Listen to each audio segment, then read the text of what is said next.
Hello dear student, কেমন আছো? I hope প্রত্যেকে শুধু ভালো না ভীষণ ভালো আছো। স্ক্রিনের ওপর একটা প্রশ্ন দেখা যাচ্ছে, তাই না? তো প্রশ্নটা আমরা প্রথমে মন দিয়ে পড়বো, বুঝবো, তারপর চ্যানেলটা সাবস্ক্রাইব করে অঙ্কটা করবো। ওকে, চলো ফটাফট করে করতে শুরু করি। কি বলেছে দেখো, এ বি সি ত্রিভুজের এ বি ও এসি এর মধ্যবিন্দু পি ও কিউ। বেশ, এপি ও এ কিউ এর মধ্যবিন্দু যথাক্রমে আর ও এস।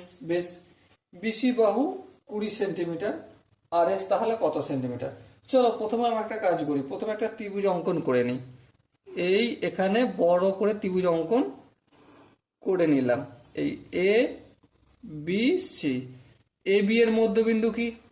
দেখো কোশ্চেন, এ বি এর মধ্যবিন্দু আছে আর এসি এর মধ্যবিন্দু আছে। হ্যাঁ, তাহলে এ বি এর মধ্যবিন্দু কি বলেছে দেখো, পি, আর এসি এর মধ্যবিন্দু কিউ। এই দুটো জুড়ে দিলাম। বেশ, আবার এপি আর এ কিউ এদের মধ্যবিন্দুকে আর, আর এই হচ্ছে এস।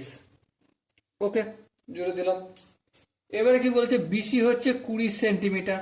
বেশ, 20 লিখলাম। তাহলে পি কিউ দূরত্ব কত হবে? অবভিয়াসলি 10 সেন্টিমিটার, তার অর্ধেক। আবার দেখো এ পি কিউ, এই ত্রিভুজের দুটি বাহু এপি আর এ কিউ, এদের মধ্যবিন্দু আর এবং এস, এবং মধ্যবিন্দু দুটি সংযোজক সরলরেখা আর এস যদি হয়, তাহলে তৃতীয় বাহুর অর্ধেক হবে এই মধ্যবিন্দু সংযোজক সরলরেখাটা। তাহলে 10-এর অর্ধেক কত? 5। চলো 5 হয়ে গেল উত্তর। Okay, so dear student, I hope এর কনসেপ্টটা প্রত্যেকে বোঝা গেছে।